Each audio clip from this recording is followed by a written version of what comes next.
With this WVLI News Update, I'm Rob West, back with a look at today's news right after this. Stay connected to your community, even on the go. The WVLI Podcast Network brings you 3 great local shows. The WVLI News Update keeps you informed. Kankakee Valley Community Happenings gets you ready for the weekend. And This One Time in Kankakee shares the incredible stories of our area. Find the WVLI Podcast Network wherever you get your podcasts or at WVLI927.com. The voices you trust beyond the dial. Kankakee City Police reporting a pair of arrests. According to reports, officers tried to stop a car Wednesday night in the area of Birch and Evergreen. Instead of stopping, the car reportedly continued northbound with a rear seat passenger, later identified as Isaiah Drew, allegedly throwing something from the car window. That something allegedly turned out to be a loaded handgun. The car finally stopped in the 700 block of North Park, where everyone inside got out and ran. City police say they caught up with Drew and the driver, Maliala Lavelle. Drew was arrested for armed violence and several gun-related charges. Lavelle was taken into custody for drug-related charges, that after cocaine and ecstasy allegedly found inside the car. Manteno police say they took a man into custody after he was allegedly found asleep in another person's home. Reports say it was just after 11:30 Wednesday night. Manteno officers called to a home on West First by a woman who told them she wasn't home at the time, but her 87-year-old grandmother had called her to say that there was an intoxicated man in the house. When they got there, they spoke to the grandmother, who was visibly shaken. She told the officers that she'd been waiting up for her granddaughter to come home for the night. At one point, she noticed the front door was open, went to her bedroom, and found a man she'd never seen before passed out in her bed. Police say they went to the bedroom, found the man, identified as 62-year-old Richard P. Haran, still asleep on the bed. Police say they woke Haran up, took him into custody for criminal trespass. Newton County Pumpkin Vine Fair continues today at the fairgrounds just outside Kentland. Corey Groover, publicity director for the fair, has a rundown of today's events. At 1 p.m. is the kid and adult pedal tractor pull.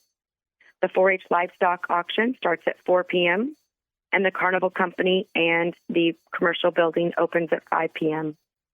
The South Newton Travel Club is hosting a dinner in the Green Building starting at 5 p.m. Sound Check DJ will be on the Heritage FS free stage from 5:30 to 8 o'clock, and bingo starts at 6 p.m. The rodeo will be in the grandstand at 7 o'clock, and Lindsay Lau and the Lone Rider Band will be on the free stage at 8 p.m. Fair ends tomorrow. There's a full list of events on the fair's Facebook page. Wilmington police reporting a pair of arrests. In a Facebook post, Wilmington police say back in May, officers called to a possible drug activity in the 300 block of North 1st Street in Wilmington. They say an investigation was started during which controlled buys of ecstasy, heroin, fentanyl, and psilocybin mushrooms were made. As a result of the investigation, arrest warrants were issued for Gerald Richardson and Jordan Bingham, both taken into custody Tuesday, charged with 8 felonies, including delivery of a controlled substance.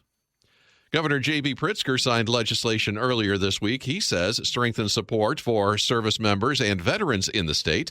Jake Lamore has that story. Rob, Governor J.B. Pritzker addressed the state's service members and veterans in a Facebook video Wednesday about 3 bills he recently signed into law. Today's legislation means that service members who put their college education on pause to protect our freedoms can return to the classroom and finish their degrees. It means that our Illinois National Guard will remain robust and prepared, with increased recruitment through peer referrals. And it means that efforts to advance breakthrough therapies for veterans' mental health will be better supported. The laws go into effect next year. I'm Jake Lamore. Manteno Chamber of Commerce influencers hosting their 3rd annual back-to-school bash today at the Square on 2nd. Chamber President and CEO Ashley Peterson talked about the event with Mike Tamano in a recent episode of the Kankakee Valley Community Happenings podcast. This is hosted by over 18 businesses, chamber businesses, nonprofits, and organizations coming together to provide school supplies for our community. Each booth will have about 200 supplies or until supplies last. So please come and enjoy this event. It's from 4 to 6 p.m., though there will be free face painting as well. And then afterwards, Rockin' on the Square will start from 6 to 10 p.m. There's more information about both events on the Manteno Chamber website or their Facebook page. Bourbonnais police investigating after homes under construction in the village were burglarized. Officers say they were called to an address on West John Casey just after 8 o'clock Wednesday morning by the owner who said someone had entered the homes and had taken building equipment and tools. Bourbonnais police continue to look into the burglaries. If you're planning to see the Union Pacific Big Boy 4014 steam locomotive as it makes its way through the western part of our listening area today, the railroad company has some safety reminders for you. When coming to see the Big Boy locomotive, please always stay back at least 25 feet. We invite you to come along to the advertised designated places to see the locomotive. And trust me when I tell you, you're going to want to be 25 feet back.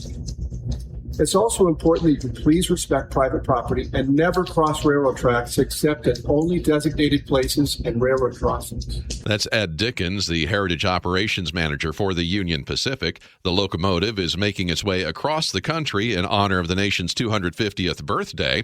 The locomotive making a stop in Dwight about 1:15 this afternoon, traveling from north to south through Braceville, Gardner, Braidwood, Wilmington, Odell, and Pontiac. You can track the train online, see when it's coming past any of those areas. The tracker's on the Union Pacific website. Plenty to do around Kankakee County this weekend with a look at a few of the events. Here's Angelina Gear, Executive Director of Visit Kankakee County.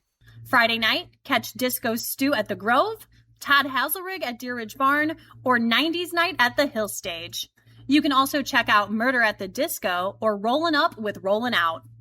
Then make plans to see Annie, presented outdoors by Acting Out Theater Company in Moments Friday, Saturday, and Sunday. Bring a lawn chair, come early for food, and enjoy a summer night at the theater. On Saturday, explore Herscher and Essex during the Reflections of Kankakee County History Bus Tour. Then enjoy a free poolside concert featuring Trop Explosion at Splash Valley. Find all the details at visitkankakeecounty.com.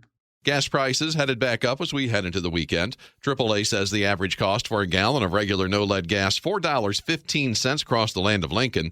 That's up 3 cents overnight, up a nickel in the past week. Gas in the Kankakee area running $3.99 on average. AAA says gas running $4.06 on average in Iroquois and Ford counties, $4 even in Grundy County, $4.11 on average in Will County. Across the state line, AAA says a gallon of gas will set you back $3.39 on average in Newton County, $3.37 on average in Benton County, $3.40 on average in Jasper County. AAA says gas running $3.36 on average across the Hoosier State. Illinois' unemployment rate remains steady. State Department of Employment Security says Illinois' jobless rate last month was 5.1%, unchanged from May. Non-farm payroll jobs were up for a fourth consecutive month, increasing by 1,500 in June. Kankakee Valley Theater Association having a vintage sale today and tomorrow. KVTA board member Jordan Clark told our Mike Tamano in a recent episode of the Kankakee Valley Community Happenings podcast what kind of items will be up for sale. So the sale is taking place at the Black Box Studio, 1 Stewart Drive, Kankakee, Illinois. Friday, July 17th, 11 to 7 p.m., and Saturday, July 18th, 9 a.m. to 2 p.m. Lots of retired costume pieces, lots of vintage clothing, furs, period pieces, and even bridal clothing. Yeah, so lots and lots of things to find. Clark says the money raised from the sale will help fund future KVTA productions. In sports, Cubs, Sox, and Cards all return to action tonight after the All-Star break. Cubs start a weekend series at Wrigley against the Twins. The Sox visit the Blue Jays. The Cards are at the Diamondbacks. Bulls lost to the Lakers Thursday in the NBA Summer League action in Las Vegas. Chicago Sky hosts the LA Sparks tonight. NASCAR rolls into North Wilkesboro, North Carolina this Sunday for the Window World 450. And the World Cup wraps up this weekend. England plays France tomorrow in the third-place game. Spain and Argentina square off Sunday for the championship. That is a look at news and sports here on this Friday. Have a good rest of your day and a great weekend. Be safe, everybody. I'm Rob West. This one time in Kankakee, my stalker bought me a PS4 that I gladly accepted. On the latest episode of This One Time in Kankakee, Will Rasmussen unpacks a wild, completely true story of awkward workplace encounters, industrial freezers, and a massive tracking mystery. She would just give them my license plate and they'd run it for her. Listen to This One Time in Kankakee now wherever you get your podcasts.